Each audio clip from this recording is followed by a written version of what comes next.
How you doing? I'm Chief Muha here, representing the Yamasee Nation of Georgia.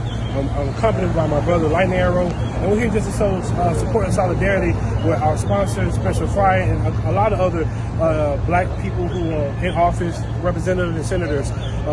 Our time is to vote. Our time is to make sure that the federal government is not allowed to redistrict minority communities here in Georgia and across the state the Southeast. So our job is to advocate and show people that our voices should be heard.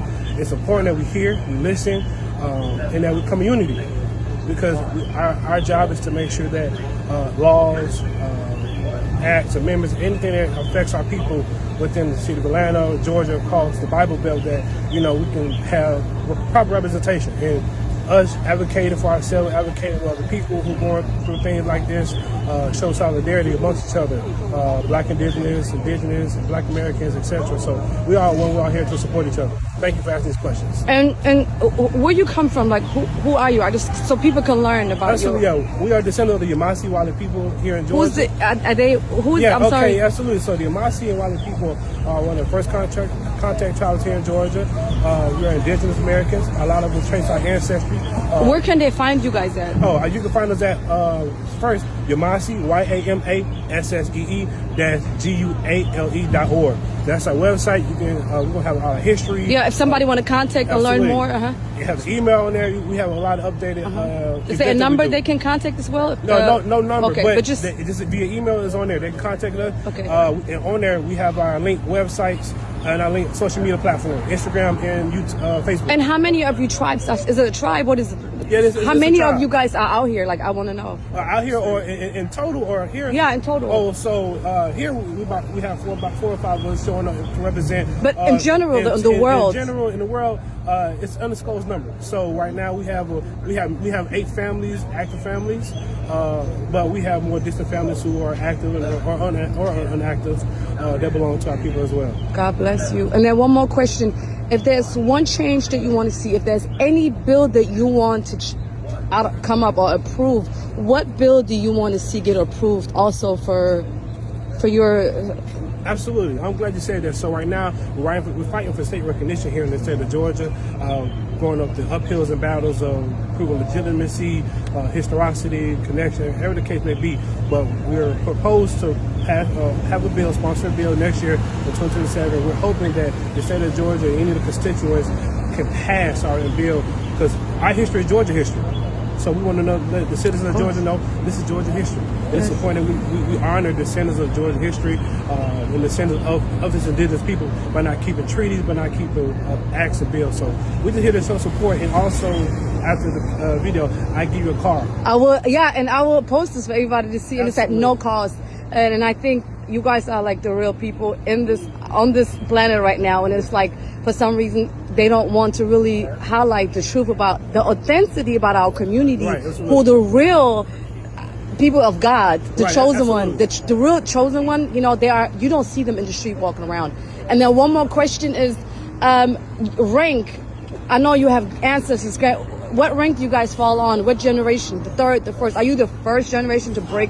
Because this is pretty bold to come here. No, we're not the first generation. We're just saying from at least 7 to 8 generations of continued ancestry, continued history, continued cultural practices. So this is not new to us, but it's new to the world. It's new to the public. And I'm African. Right. So this is new to outsiders. We've been keeping this tradition in secular for at least 200 plus years. Right. So after enslavement, after Jim Crow, we've been able to keep our community uptight and secret. So now we're just saying we're tired of being hiding. We're tired of being in secret. Now it's time for the state of Georgia to know its dark past, its history, and how they wronged us. And our job is to say, it's not monetarily this any proposal or any political side. We just say let's honor each other and honor the descendants of the Yamasee and Wale people here in Georgia, and let's make sure their history is worldwide and acknowledged by the citizens of Georgia and the history of Georgia. And they should pass a bill to teach elementary students all over the world in class, like my daughter. Absolutely. She comes home only with Christopher Columbus. Right.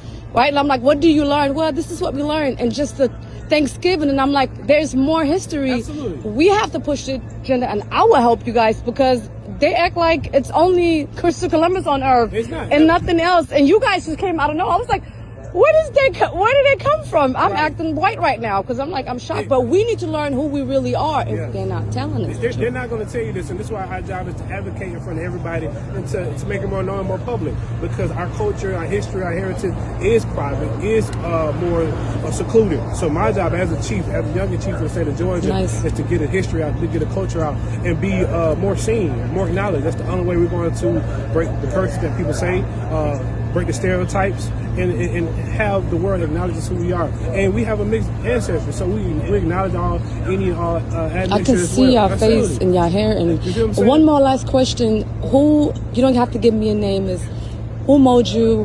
Who mentored you? And how did you kept your how did you kept your spirit and your wisdom? So, because a lot of them fade away. A lot of them get caught up in the Western countries. They become rappers because you could have used your power for something. To do negative, you couldn't have to. You could have wore gold and just started being. I'm sorry, the negative stuff. But how did you keep? Who? I don't know. Grandma, grandpa. Who is it? Uncle? Who was the one that was? Who did you look up to? Who's? Me personally, I have a long lineage of strong matriarchs and patriarchs in my family who kept the tradition. So this is not new for me. I was just chosen for it at the right time. So with my family and other clans. This is not new to us. This is our history. This is our family. So it's just new to the people. But I give honor, I give thanks to my grandmother and her mother, etc., for allowing me to be on this journey as I was supposed to be on. And the only thing we see is the negative part about black people. We don't see the sophisticated, classy, that is elegant and its finest. And that's why they want to make sure there's only one elegance, like the fashion show and all this. They're stealing this from you guys, right? They use all this idea and then make $1 million, and they need to be exposed. And what religion you guys practice? So the religion is based in Pond.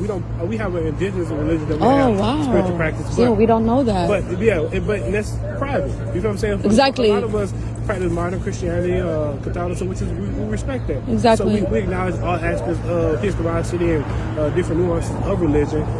But we don't have a imposed religion, spiritual practice that's forced. Like King James, the same bullshit. I'm sorry I have to say this. Yeah, from England that everybody bowed down to. I don't believe in that.